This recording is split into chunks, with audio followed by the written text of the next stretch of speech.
Hello, আজকে আমরা শিখে নেব কোনো জিনিস কারোর অধিকারে আছে বা কেউ পজেস করে তা ইংরেজিতে কী করে বলতে হয়।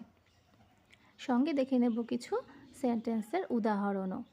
এখানে এই লোকটি বলছে তোমার গাড়ি। তোমার গাড়ি কিভাবে বলবে? ইয়োর। ইয়োর মানে তোমার।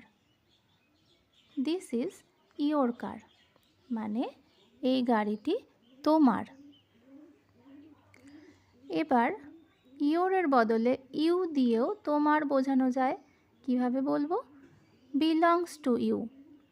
যেমন এই লোকটি এই কাপলকে বলবে this car belongs to you মানে এই গাড়িটি তোমাদের বা তোমার। এখানে মেয়েটি তার নিজের গাড়ি বোঝাতে চাইলে কি বলবে? সে ইউজ করবে এই শব্দটি মাই।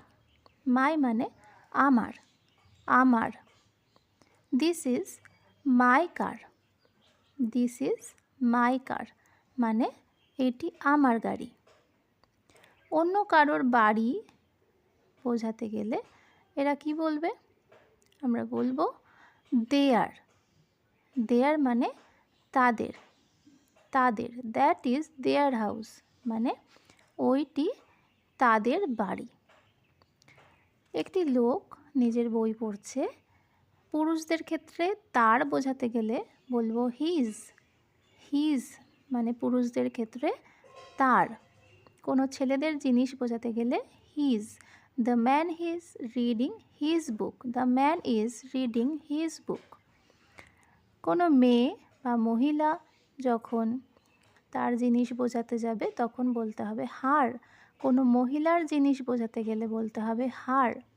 হার মানে মহিলাদের ক্ষেত্রে তার। The lady is reading her book.